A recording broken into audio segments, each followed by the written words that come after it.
So I was watching the X Zone TV channel last night when I was abducted by aliens, and they kept repeating to me over and over again, simultv.com, simultv.com. What's simultv.com? That's what I asked them. They had it written on the side of their UFO. How do you spell that? UFO. No, I mean simultv.com. simultv.com. simultv.com. Right. simultv.com. Interesting that you were abducted by aliens in a simultv.com UFO last night. Oh, yeah? Yeah. Now that you mention it, I remember now last night I was awakened from a deep sleep. My great-grandmother was standing there. She said she'd come from the hereafter to tell me about simultv.com. She even spelled it out for me. simultv.com, sonny boy. simultv.com. simultv.com, sonny boy. Wow. Yeah. Guys, you'll never guess what my psychic guru just told me. simultv.com. Exactly. Are you guys psychic too? Of course. We all know about simultv.com. simultv.com.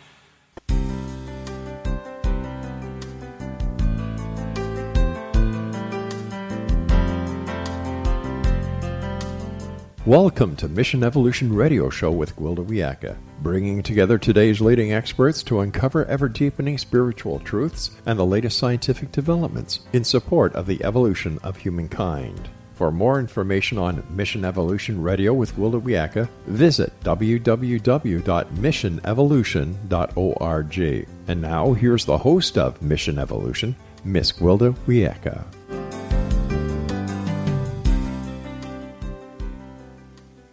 Hello, dear friends, and welcome to Mission Evolution Radio Show, where we share the latest information and leading-edge thoughts to support the path to unity and enlightenment. I'm your host, Gwilda Wiyaka. This hour we'll be exploring Don't Panic, but It's Crazy Out There. The concept that our thoughts and beliefs shape our experience is not new. With the increasing instability of the worldwide situation, it might be a good time to examine what our thoughts and beliefs are actually creating. For that matter, we may first need to look at who or what is creating our thoughts and beliefs in the first place. Most of us feel powerless and overwhelmed in the face of increasing environmental and cultural crises. What if the solution is simply one of reclaiming our personal perceptions and with them the ability to create a better way of being in the world? How does one do that? With us this hour to unravel the mystery is Suzanne Eder, the author of 10 Ways to Find Peace Rather Than Panic When the World Has Gone a Little Bit Crazy. Suzanne is an award-winning writer, healer, transformational teacher, and guide, helping people create lives they love through the Alchemy of Self Love. She's a graduate of the Barbara Brennan School of Healing's 4-year program in energy healing. Suzanne was featured speaker at the 2015 TEDxWilmington conference, and her popular talk is available on YouTube. She also writes a monthly column for Living.Well Magazine on topics related to personal transformation. Her website, SuzanneEder.com. Suzanne, thanks for joining us on Mission Evolution. Thanks, Gwilda, for having me. You know, people have been talking about doom and gloom for generations. Is the current perceived environmental and cultural crisis real and cause for concern? Oh, that's a really great question. I guess it depends on what you define as real. It's certainly real in our experience, isn't it? And yet, I think what is often misunderstood, perhaps, is that how we shift what's real isn't by focusing on the drama of it. It is by focusing on what we want it to be. And that's problematic when we're living in a world of hype hysteria and false news, isn't it? It truly is. This takes a real enhanced, I'll use the word enhanced commitment on our part. I'm saying our, those of us who really do deeply want to create, not only in our lives, but in our world, peace and harmony and fulfillment and joy and all those things that can seem so out of reach.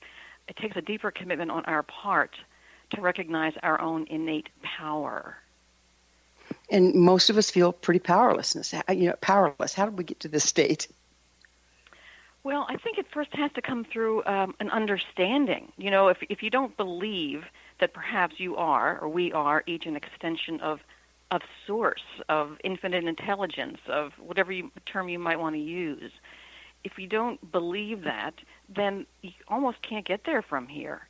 It's, in my understanding, it's because we have believed ourselves to be separate from that infinite intelligence, that source, that divine the divine, God, whatever you might want to call it. It's in our belief in separateness that we have created experiences of vulnerability, of not being safe. So it sounds like you're talking about together we stand, divided we fall.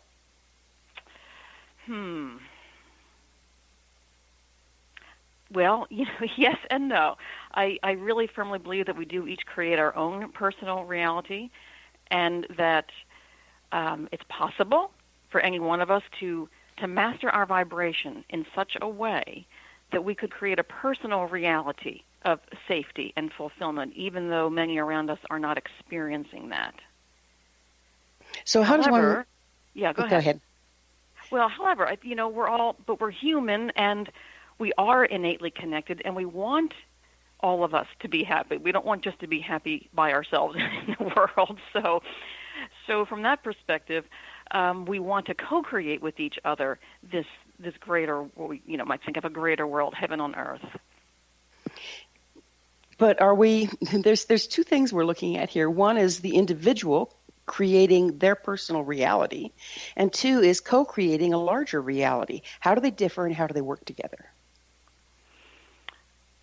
I like to think of everything in terms of vibration, because that's my background and training as an energy healer. So when we understand vibration, and we understand that our own, our intentions, our thoughts, our feelings, they're either in harmony with the highest and best of who we are, or they're not, and there's a whole continuum along the way. And as we begin to master our ability to bring into harmony our thoughts, our feelings, our intentions with those of our magnificent inner self, then we create a personal vibrational atmosphere that vibrates at a level that lower vibrations cannot affect. It's like the analogy of the radio waves occupying the same airspace. If I'm tuned to channel 93.7, then other frequencies aren't affecting me, so to speak.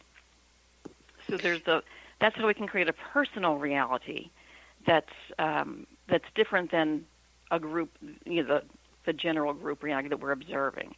Now, having said that, as we do that, because there's a property of energy called entrainment, and that means that the more powerful vibration can influence other vibrations up to it. It can also work in the other direction.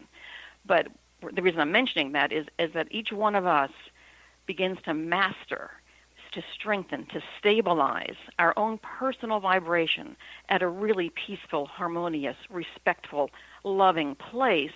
Our very presence in the world, our very consciousness, will have an effect on group consciousness. It will entrain other energies up to match it. So it's kind of like, I've seen this before. You have a violin sitting in the corner, and you hit C, say for instance C, and the violin's tuned to C. You hit that on the piano, and you get the sympathetic vibration. Is that what you're talking about? It is.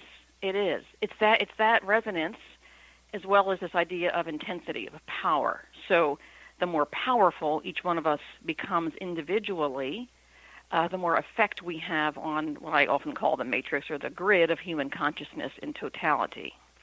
But if that violin isn't tuned to C, you can pound on that piano until your fingers break, and you're not going to get a sound out of it.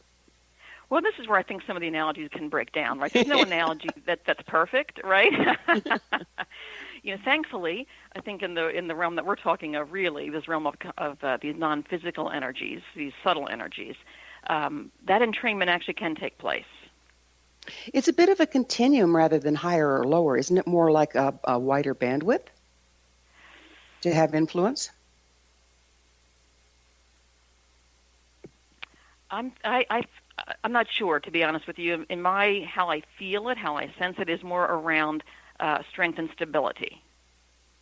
Okay. So the stronger and the more consistently, maybe that's the word I'm reaching for, the more consistently I can maintain a really clear, coherent vibration, the more influence my vibration has on others.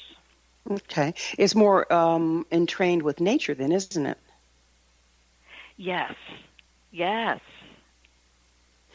So is nature... Because we all, we're all one. We all arise from the same source.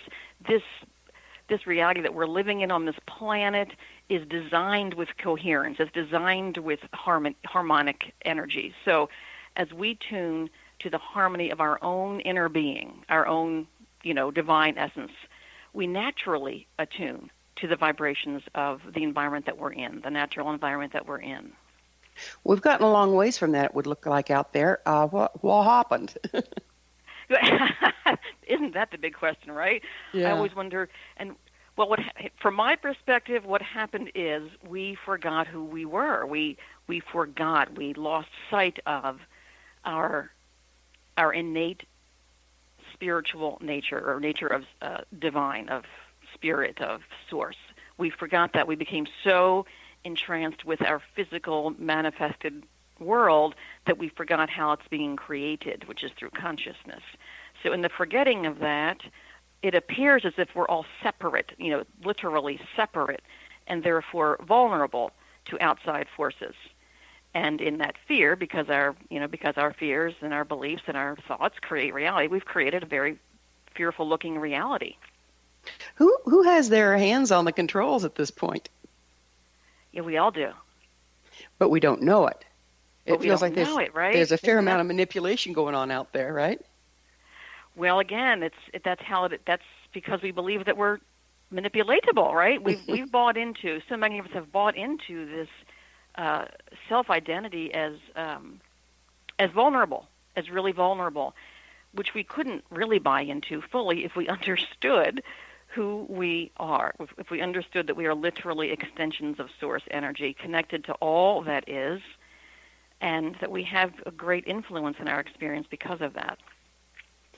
And yet we're separate from it because of our own beliefs. Is that what you're saying? It's a combination of perception, right? They're all so related. So because of our perceptions, our misperception of who we are, one way to look at it is that we have used our physical senses so much to define the reality that we're in that we have forgotten that there's a larger reality. So when we're looking through we're going to have to pick up on the nature of reality on the other side of a short break here. It is time for a pause. Suzanne and I will be back after this commercial break. You're listening to the Mission Evolution Radio Show, coming to you on the X-Zone Broadcast Network, www.xzbn.net.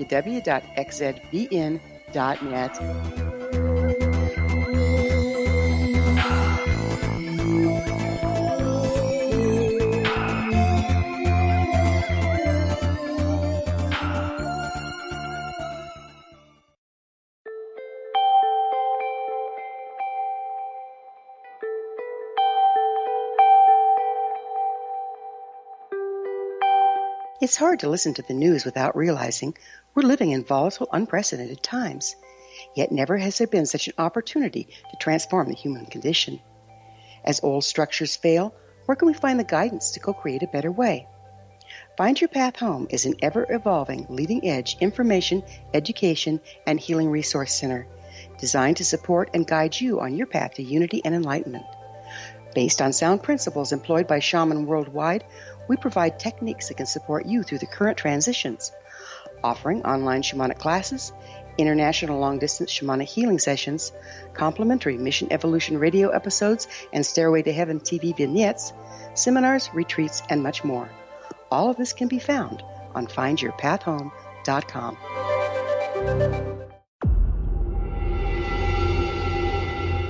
Whether you're a skeptic or a believer, join me, Rob McConnell, as together we'll investigate the world of the paranormal and the science of parapsychology here on the X-Zone Radio TV show on XZBN and the X-Zone TV channel on Simul TV. Since 1990, the X-Zone Radio TV show has been the place where people dare to believe and dare to be heard. Together, we'll investigate UFOs, aliens, ghosts, Bigfoot, psychic phenomenon, lake monsters, conspiracy theories, government cover-ups, the truth embargo, alien abductions, ESP, haunted locations from around the world, and so much more. With over 28 years of broadcasting and more than 4,500 individual guests, the X-Zone is truly a place where fact is fiction and fiction is reality, as evidenced by the credibility, integrity, and professionalism of the guests that we bring to our international audience. If you have seen a UFO, had a close encounter, seen a ghost, Bigfoot, lake monster, or a story that you would like to share or have investigated, contact me, Rob McConnell, by sending me your email to xzone@xzoneradiotv.com, or you can call toll-free 1-800-610-7035, extension 143, and on Skype, X-Zone Radio TV.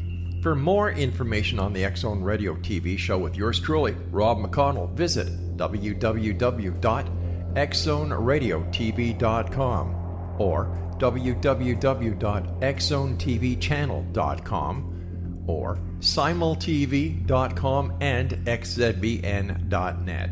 Until next we meet here in the X-Zone from our broadcast center and studios in Hamilton, Ontario, Canada, always remember, X-Zone Nation, keep your eyes to the sky and your heart in the light.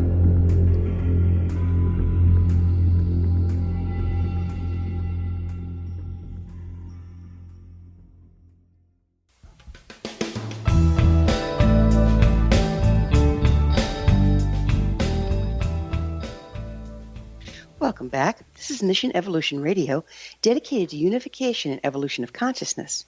Remember, past episodes are available on our website, missionevolution.org. I'm your host, Gwilda Wiyaka, and our guest this hour is Suzanne Eder. Her website, SuzanneEder.com. Suzanne, we were just getting into the nature of reality. And what's the mechanism behind creating reality with our thoughts and beliefs? How does that work? The mechanism. Well, it's. I'm not a scientist, as you know. I am a trained energy healer, but I don't have the mechanics defined in a scientific way. I just understand that everything is vibration, and vibration energy has certain properties. So our thoughts, our feelings, our beliefs, our intentions, they have an energetic reality to them. And because of these properties of energy that we were talking about earlier, like resonance and entrainment and what's referred to as the law of attraction, because everything vibrates, then it can coalesce, like vibrations, combine together.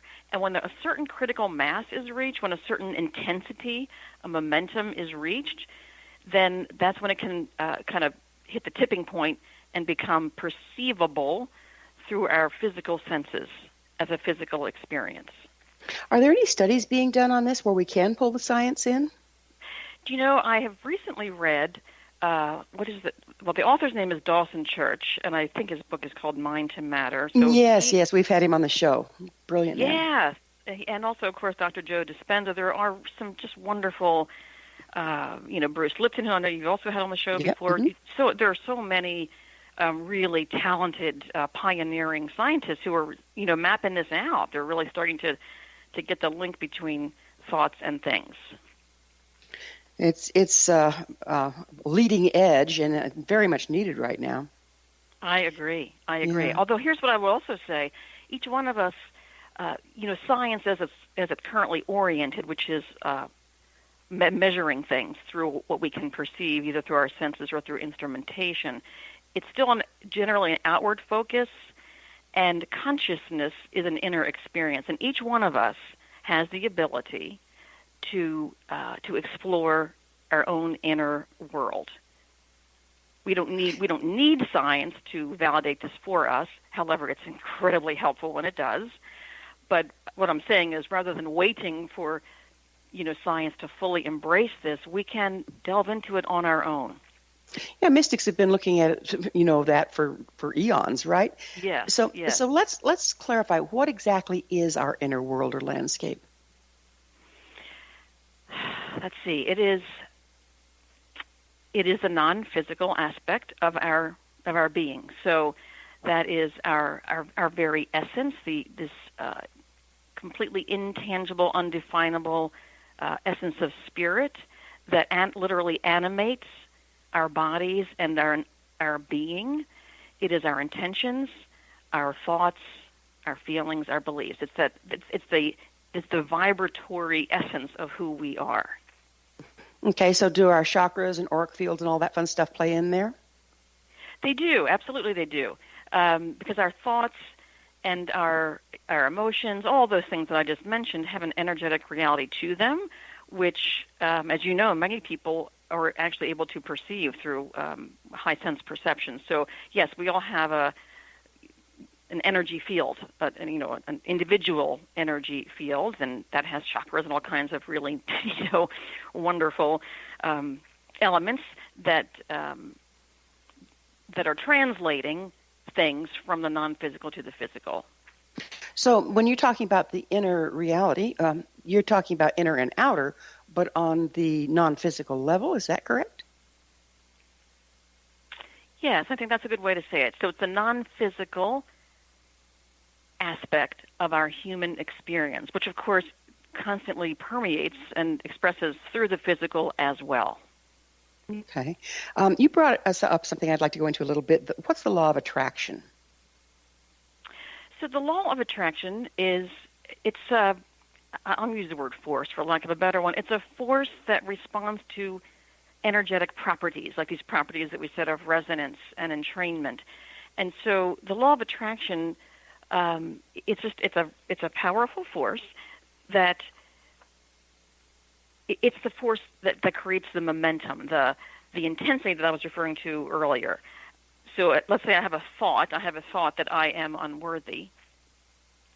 And if I continue to think that thought, so my attention is what activates, in a sense, the law of attraction. So as I focus on it, as I hold it, as I believe it, now because I'm focusing on it, it's vibrating more strongly. And the stronger it vibrates, the more thoughts that are similar to it come to me. The more experiences that are similar to it come to me. So that's the law of attraction in action. It's really the means through which, or the force through which, these energetic properties then become intensified, or energetic frequencies become intensified, and then ultimately then precipitate into physical perception. So it's the way we're translating data. In other words, if I think I'm unworthy, the only evidence I'm going to see is that of my unworthiness. Correct. So that creates the reality regardless of what's really going on around us. That creates your reality, yes. Yes, you won't even, just like, again, back to the radio station, if you're tuned to the unworthy channel, that's all you're going to get. Even though there are other vibrations, all around, other wonderful experiences to have, whatever we're tuned to is what we experience. That gives media a whole new meaning, doesn't it? Doesn't it? Yeah. Yes. Yeah, kind of frightening that. So if we are creating our personal reality by what we're choosing to believe, and yet we've been conditioned into our beliefs for generations, how do we start getting control of that puppy?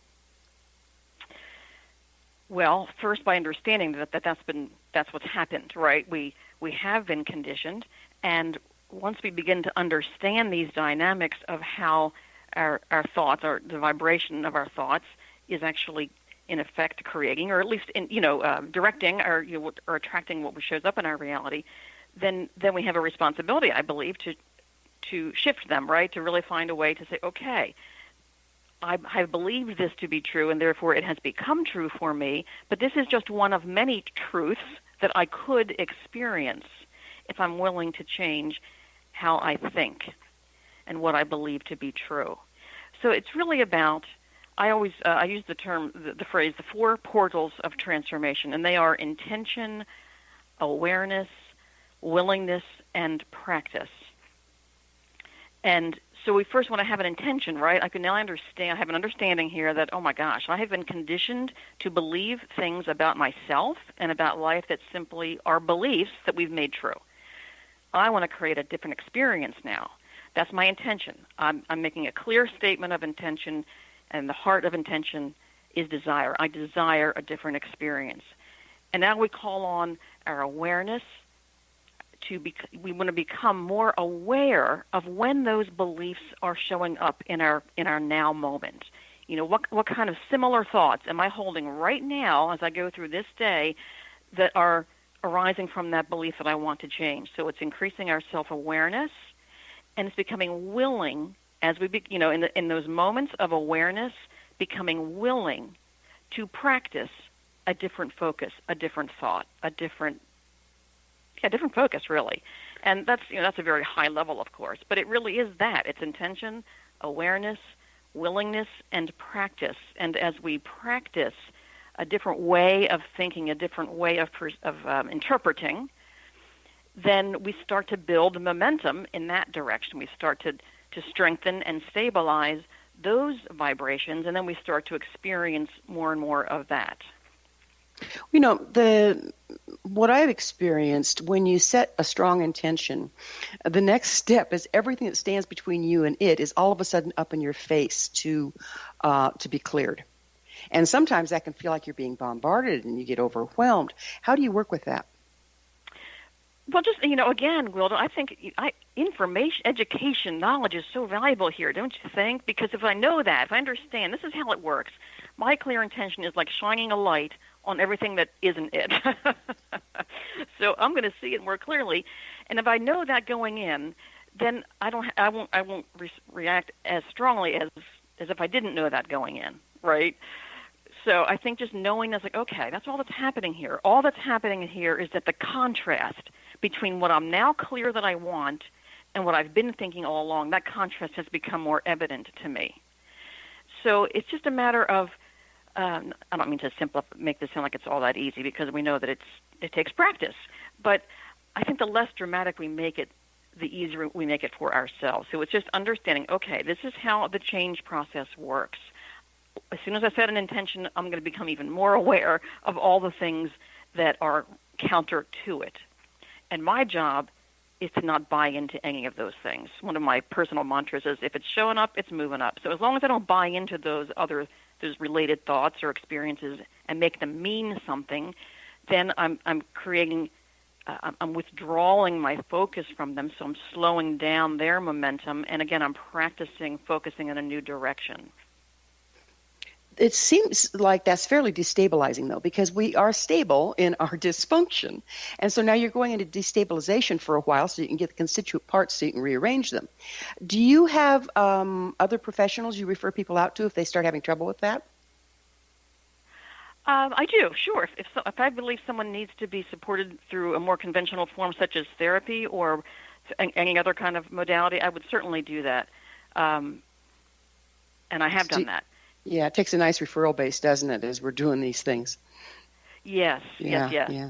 Well, we're about time for another quick pause, but I really look forward to looking at destabilization and restructuring ourselves on the other side of this break. Suzanne and I will return to our discussion, so you stay right there. This is the Mission Evolution Radio Show on the X-Zone Broadcast Network, www.xzbn.net.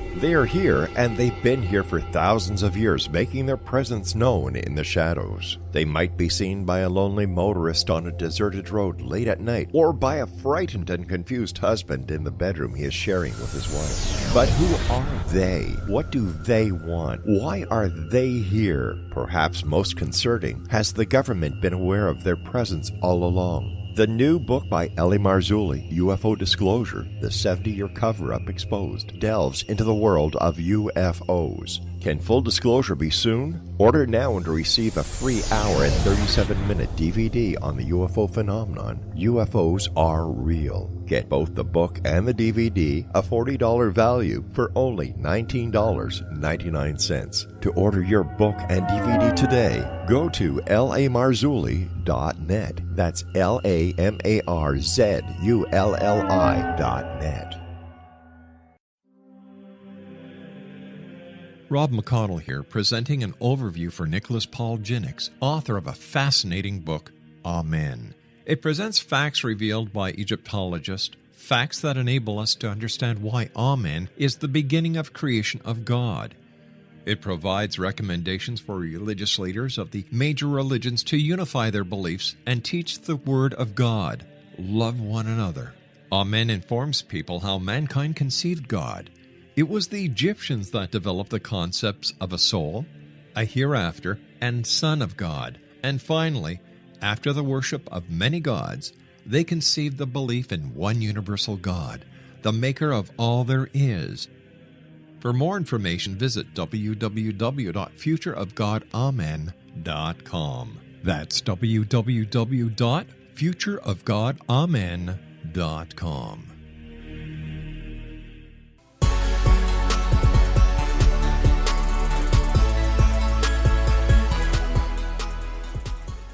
Welcome back. This is the Mission Evolution Radio Show, www.missionevolution.org.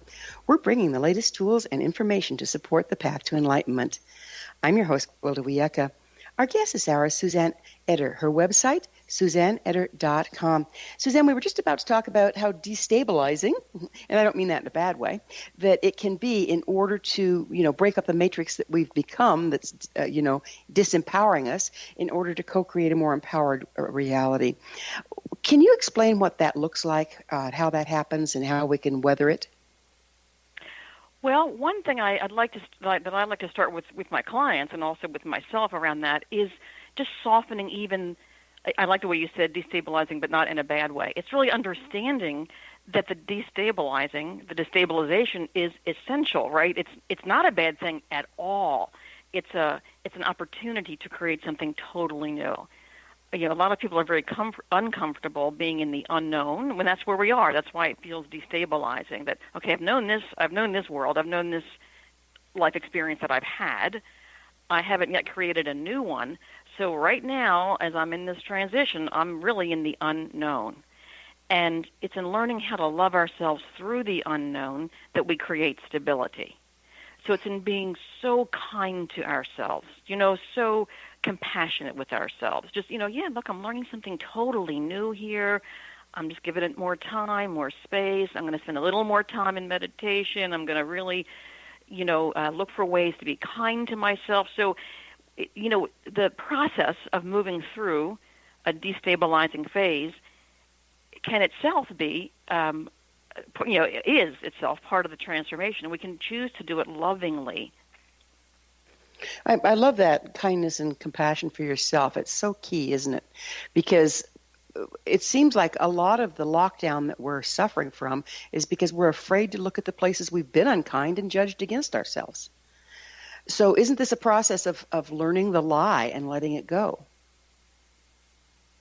Yes, learning to see our self-judgments as the lie, as the untruth. Understand that, oh my gosh, this thing that I've been torturing myself with that I thought was so wrong with me, this was the judgment itself was what was, in a sense, wrong, So it's learning to see the truth of, oh my gosh, what I've been believing to be true about myself is not true. And being willing to, I call it, reach for the deeper truth. Reach for a deeper truth. Reach for the more loving truth. And that's what we're talking about here, is kind of unhooking from one grid and creating a new one to plug into. And there is a transitional period around all that. Go ahead. Again, I think in that transition, this is true always, but particularly when we are unhooking from something that's familiar, not healthy, but familiar, when we're unhooking from the familiar and moving into the unknown, we need to exercise the utmost care and compassion and kindness. Because if we don't, then we just launch ourselves back into the old way of self-judgment, which is what got us stuck to begin with. Right, just new judgments and a bigger mess.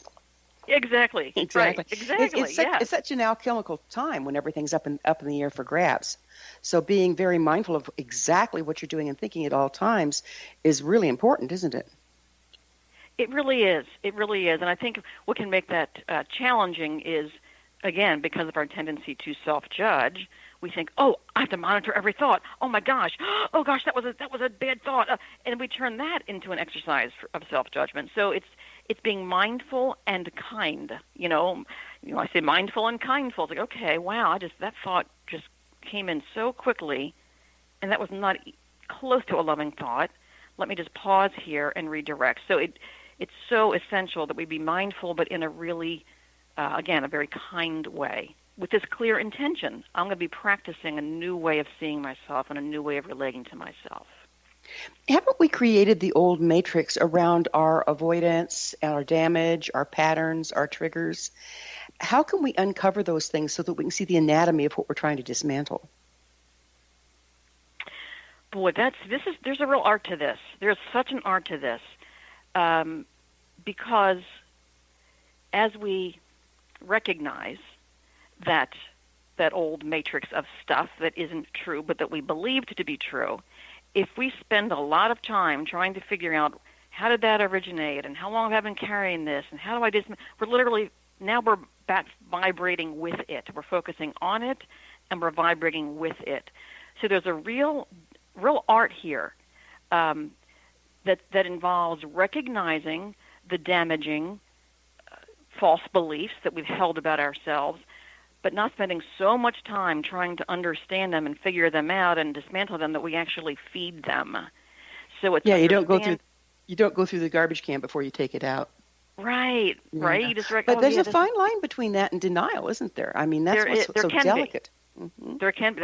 That's exactly right. That's why there are people like you and I who can help people, kind of fine-tune their level of discernment, because this is such a journey of self-awareness, isn't it? I mean, you're becoming more and more finely attuned to the nuances of our thought processes, the nuances of our feelings, and learning to recognize, these are life-affirming, self-affirming. These are not. Without going into what I call the paste-over, I think it's what you're in that land with the word denial. One of the challenges of this kind of a journey is that once we start recognizing, thoughts that are fearful or potentially harmful to ourselves, we go, oh, there's one, and we just immediately paste it over with something else. Mm-hmm. But that doesn't work. That's just, as we all have probably experienced. We just kind of, that's why affirmations got such a bad name early on. People were pasting over unhealthy thoughts with healthy ones, but they weren't actually shifting the unhealthy ones. They weren't actually finding a new, genuine perspective. One of the things that I work with is when one of those thoughts come up, I go, aha, there you are. There you are. Yes. Thank you for showing yourself to me. Exactly. Rather than going into the, I'm so bad, I'm not getting this right, Exactly. It's so easy to go there. Yeah. Yes. That's a great act of self-love right there. Just to take your power in that moment, right? And say, yeah, I see you. I'm not buying into you. I'm not buying this no more. So that's right. Do we have the opportunity to evolve as individuals at this particular time more than in times past? I think the larger truth is, well, especially if you believe that linear time is a bit of a construct. It's not the ultimate reality. But I think the time is now. I do think in our experience of our histories, we're living through a time right now that is highly accelerated, right? Because there's just been a lot of momentum in all directions. So there's an enhanced acceleration of energy in both ways that are wanted and unwanted. So we're being called to be really, really masterful in our ability to center ourselves and stabilize ourselves and increase the momentum on the waves that we want. So in that respect, because everything's moving so much more quickly than perhaps we've ever experienced it, it's a perfect time to consciously evolve. Because we have momentum on our side. That really helps with the destabilization process. Everything's shaking apart. Yes. Yeah. Yes, and that's a good thing. I mean, this is what I try to help people understand. The same thing is true in personal transformation versus collective transformation. Is these things have to move, like they have to be shaken up. They have to be destabilized in order for us to stabilize at a different place. Well, it seems like over the years that we've come to only value building, and tearing down the crone activity is absolutely shunned, to the point that we have a bunch of unstable, obsolete structures that we're trying to live through. How can we start to really value our ability to destroy and use it in a creative way?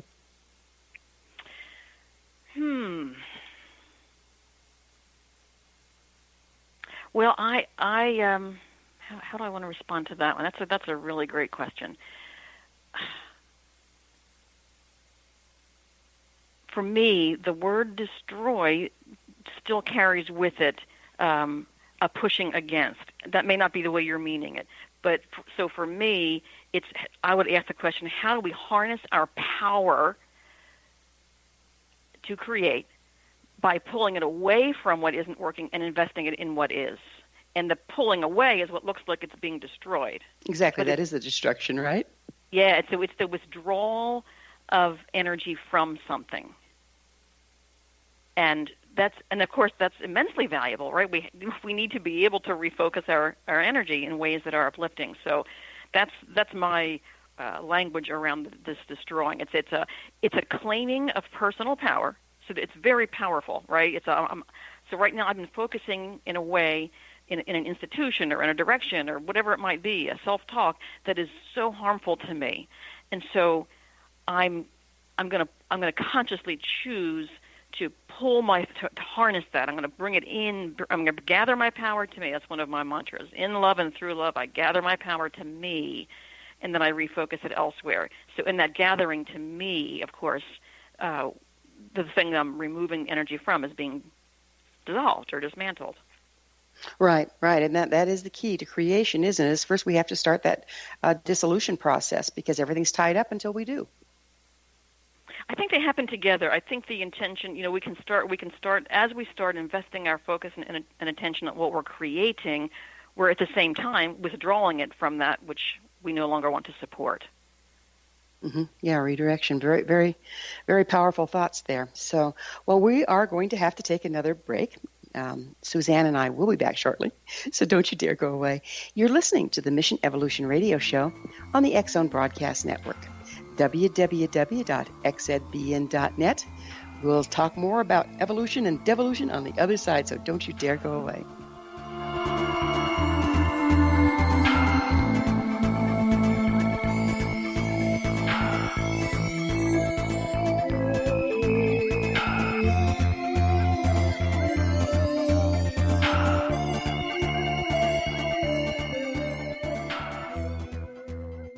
You have heard of the X-Zone? Now watch it on Simul TV, plus 500 video games, live TV channels, free video on demand, worldwide, and more. Does this sound like tomorrow's television? Well, it is, but you can have it today, right now. It is Simul TV. Simul TV offers what the others only wish they could provide. 15 exclusive channels like X-Zone, Sci-Fi, and Horror. We are worldwide. No other provider offers that. 500 built-in video games. No need to have an extra expensive system. We have them included. Free video on demand. Live streaming events from around the world. Interactive online network, and much more. Tomorrow's TV today. Simul TV. Sound too good to be true? Well, it's not. You can have Simul TV today. Sign up at simultv.com. Do it today.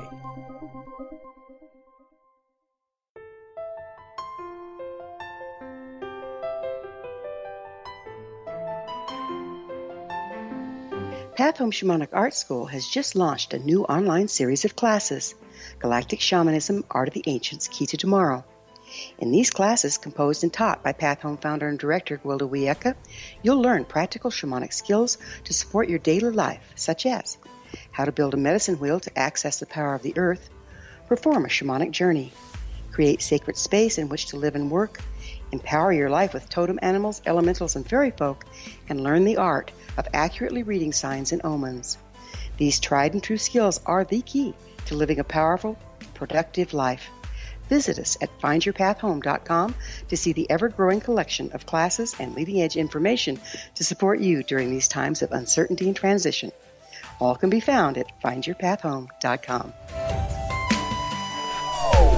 They are here, and they've been here for thousands of years, making their presence known in the shadows. They might be seen by a lonely motorist on a deserted road late at night, or by a frightened and confused husband in the bedroom he is sharing with his wife. But who are they? What do they want? Why are they here? Perhaps most concerning, has the government been aware of their presence all along? The new book by Ellie Marzulli, UFO Disclosure, The 70-Year Cover-Up Exposed, delves into the world of UFOs. Can full disclosure be soon? Order now and receive a free hour and 37-minute DVD on the UFO phenomenon. UFOs are real. Get both the book and the DVD, a $40 value, for only $19.99. To order your book and DVD today, go to lamarzulli.net. That's LAMARZULLI.net.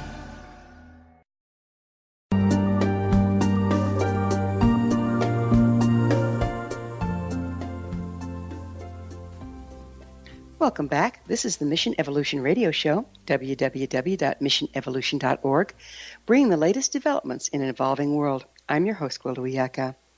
I always love suggestions from my listeners.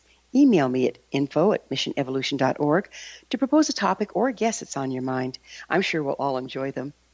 Our guest this hour is Suzanne Eder. Her website is SuzanneEder.com.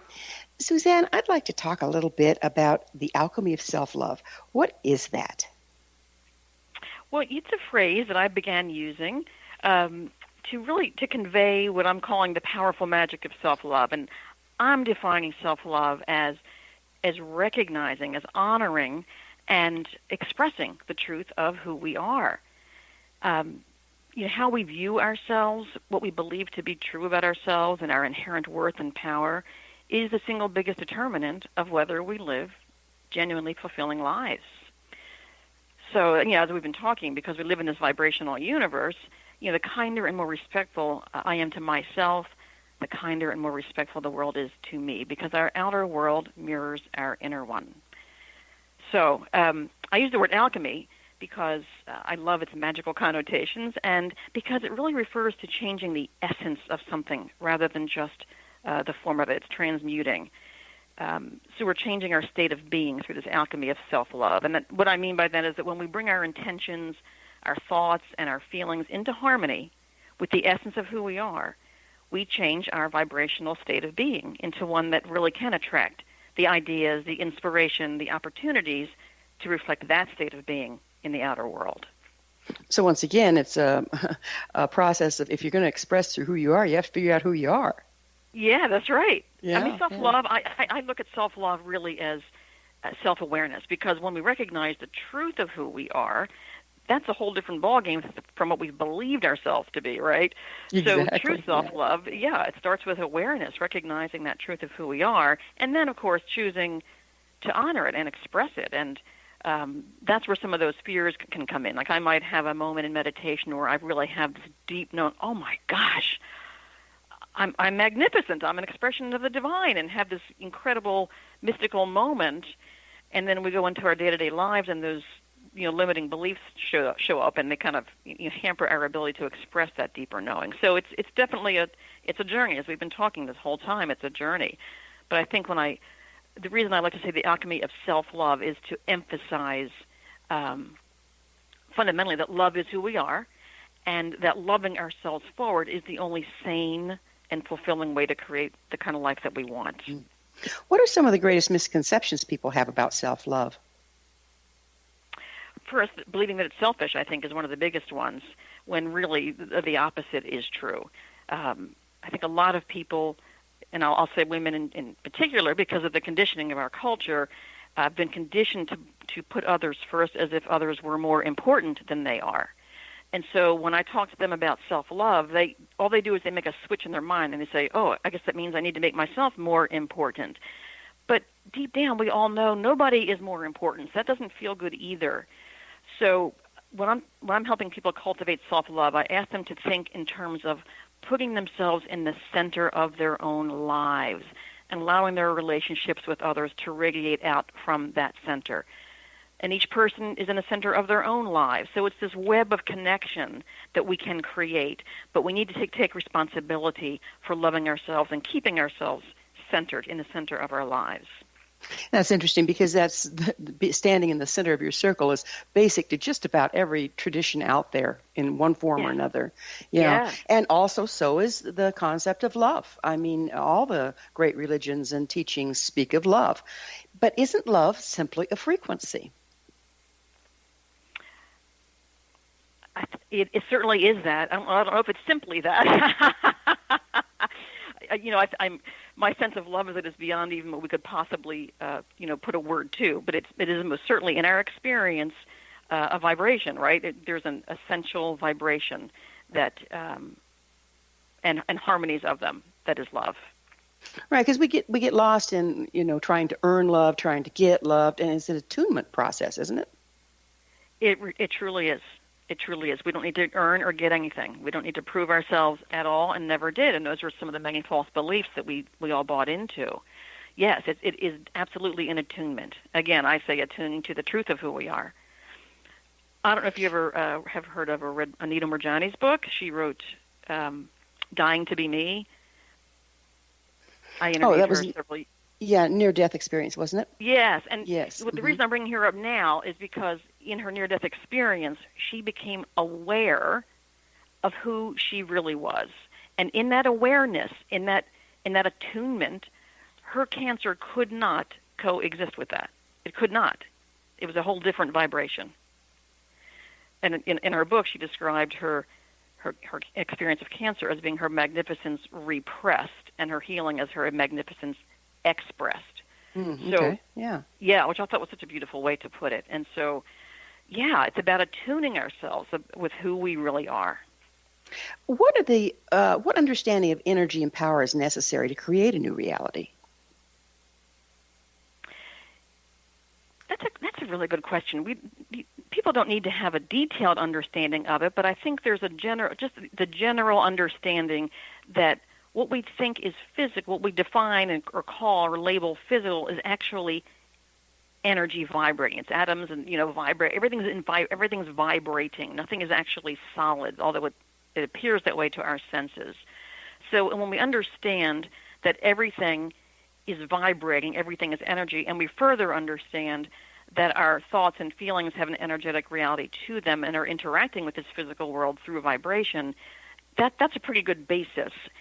And then we use our emotions as part of our guidance system. So when I'm feeling really badly, that's my cue that there's some way that I'm thinking right now or perceiving or some perspective I'm holding that is not aligned with the deeper truth of who I am. Yeah, you speak a lot about inner guidance system. Where does this inner guidance come from? Well, it comes from that inner realm we talked about earlier. It's the non-physical aspect of who we are. This inner being, you might call it inner being, a large self. This inner being is in constant, well, it's part of us. It's expressing through us, as us, and yet there's a part of it that has remained non-physical. And so that being speaks to us through intuition, through impulses, through a deep felt sense of yes or no. It speaks to us through our emotions. And so again, our emotions are a key element of our guidance system, as are our longings. I mean, for me, that's the most fundamental way that our inner being speaks to us, is through our longings. Well, we have we have a lot of static going on in our emotional realm with all the triggers and things and judgments and what we've been talking about for an hour. How do we distinguish our true, when we're starting out on this path, how do we distinguish our true inner guidance from other thoughts and things that are just in our mind, that are triggers, that are conditioned? That as well as other things that we've talked about, comes back down to discernment. It's a willingness to spend a little more time being aware of how various thoughts feel. I remember when I was a student at the Barbara Brennan School, we were learning how to sense subtle energies and so forth and to trust our intuition. The teachers would often say, how do you know that you know? How do you know that you know? And that's what it is. It's getting clear within yourself about how your inner guidance feels as opposed to just regular thoughts. And there might be other, like for me, my inner guidance, if it's coming through like as a thought, it comes through all by itself. It isn't just one of a bunch of thoughts that are running through my mind. It's kind of a singular thought that shows up when my mind is still, and it has a feeling of peacefulness and spaciousness with it. So that's an example of how I discern. And so each of us has a responsibility to get curious and say, how do I know? And I'm sure we've all had experiences where we have sensed something intuitively and we either acted on it and it worked out great, or we didn't act on it and things didn't go so well. So we can think about things like that and say, okay, I knew that was intuition. How did I know? How did it feel? So that's part of this self-awareness journey that we've been talking about, is becoming more, again, attuned, more discerning, more able to recognize the subtle ways in which our inner being is speaking to us. Suzanne, what possibilities do you see for our future if we're able to embrace this new way? Oh my goodness! Gosh, anything's possible. I use the phrase "heaven on earth." I see the possibility of our literally living in harmony with one another, valuing the immense diversity and variety of all the life forms. Living joyfully, being able to express our creativity, being able to feel fulfilled, and to be abundantly supported in all of that. So it sounds utopian. And it's kind of sad that it sounds that way, because I think it was designed to be that way, but we've strayed so far from that design that it seems almost impossible now. But I think as more and more of us kind of reclaim this deep inner knowing and start living more and more from that place, we are lights. We become beacons. We become examples of what's possible. Well, I like what you're seeing there. I'll give it my vote. Yes. Yeah. Well, good. Thank you. Yeah, it is hard to believe, but we are out of time. Suzanne, thank you so much for coming on the show. And thank you, Gil. This has been so enlivening. Yeah, I've just really enjoyed it. Our guest this hour has been Suzanne Eder, author of 10 Ways to Find Peace Rather Than Panic When the World Has Gone a Little Crazy. Her website, SuzanneEder.com. Remember to join our email family to stay abreast of all the exciting new things we have coming up at missionevolution.org. This has been the Mission Evolution Radio Show with Gwilda Wiyaka on the X-Zone Broadcast Network, www.xzbn.net. Join us next time as the mission continues to bring information, resources, and support to an evolving world.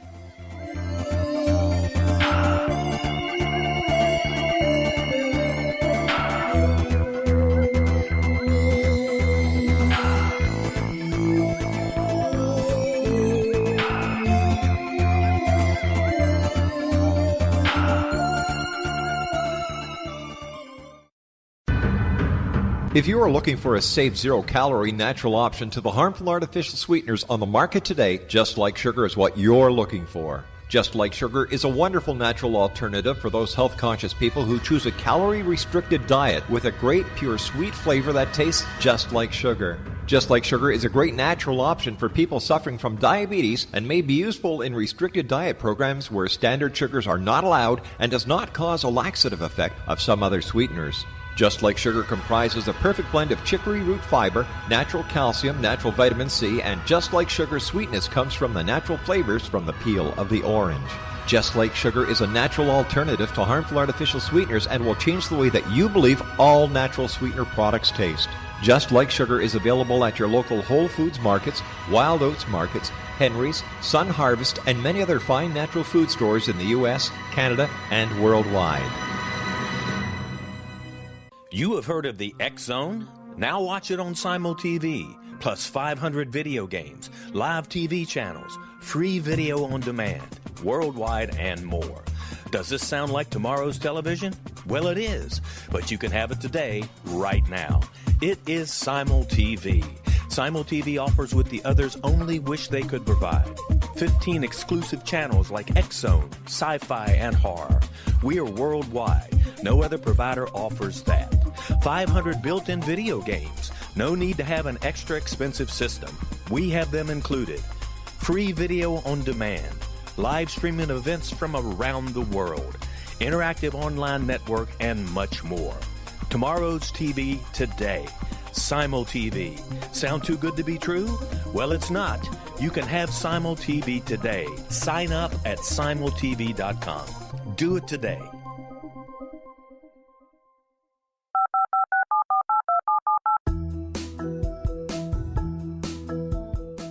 Did you know that when you're on the road with limited data or Wi-Fi, you can still listen to the X-Zone Radio Show with Rob McConnell, The Science of Magic with Gwilda Wiyaka, X-1, Dimension X, Space Patrol, and every minute of the X-Zone Broadcast Network by calling 213-401-0080, courtesy of Audio Now. No smartphone, app, or internet needed. It saves your data plan and it's free if you have unlimited minutes. Call 213-401-0080 to listen on any phone, anytime, anywhere. Remember 213-401-0080 for the best of the paranormal, parapsychology, and sci-fi radio programming anywhere, 24/7, 365.